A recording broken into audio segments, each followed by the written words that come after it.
said, I need to get stronger. I have my upper body strength. And she said, then do planks.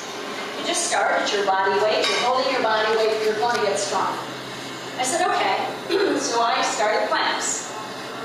I started doing 3. You have to breathe in really deep and breathe out slowly. And I got up to 3 minutes. And with that, I got upper body strength. And I stood on my head. And I can still stand on my head.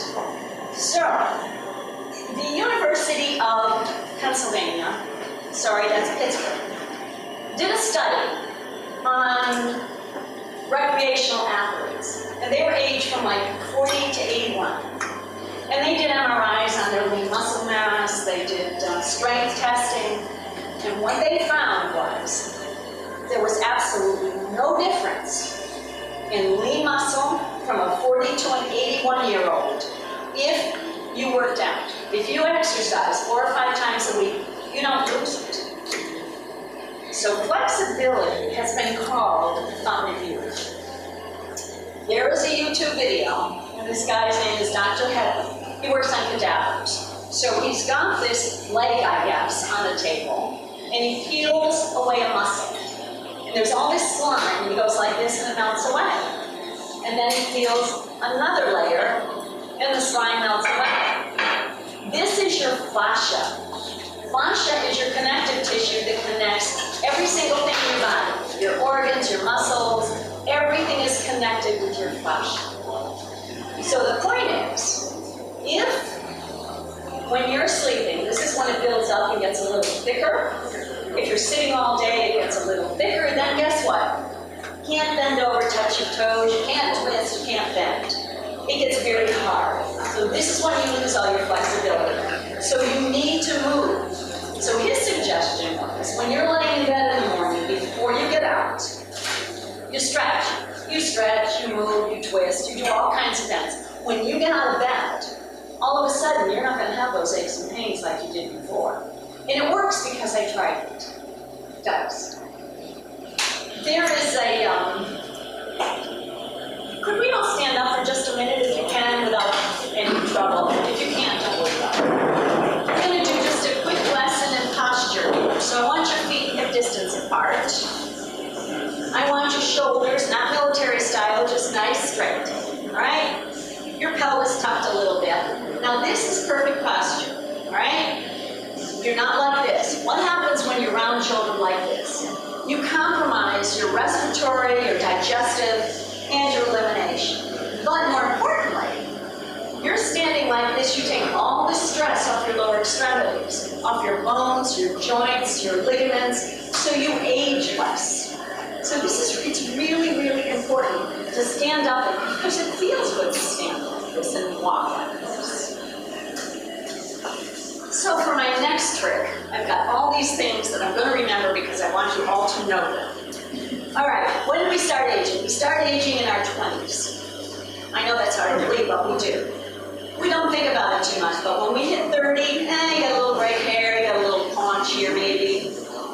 Then when you hit 40, what happens? Boom, your metabolism crashes. But it doesn't have to. You don't have to lose any metabolism between 20 and 40 if you work out 4 or 5 times a week. So you've got to work out, you've got to feel good, and you've got to get those muscles up. So, oh, I keep saying so. Sorry, I know. What does that mean when you have strong muscles? It means that you have lower, oh, I'm sorry, you can all sit down. Participating in that. There you go. What a little over the top there. Anyway, I did a yoga class for 2 women. One is age 88 and the other is 90.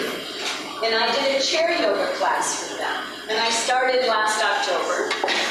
And when they came to the door, this one woman, 88, came on a walker, right? And she was round-shouldered. So I set them down and I started working with them. It was about 4 months later, the walker was gone. Her round-shoulderedness had straightened out a little bit. It was decreasing. And when she left in May, the two of them go up to Maine. When she left in May, she gave me a note, and it said, "Thank you, Linda. You have shown me the way." Now she's swimming, but you know what? More important than just feeling good, her whole attitude is good. I mean, she's really, really happy. She's excited. She's got motivation. There is another quote I want to give to you. And it was from a fellow, Edward Stanley, in the 1800s or so.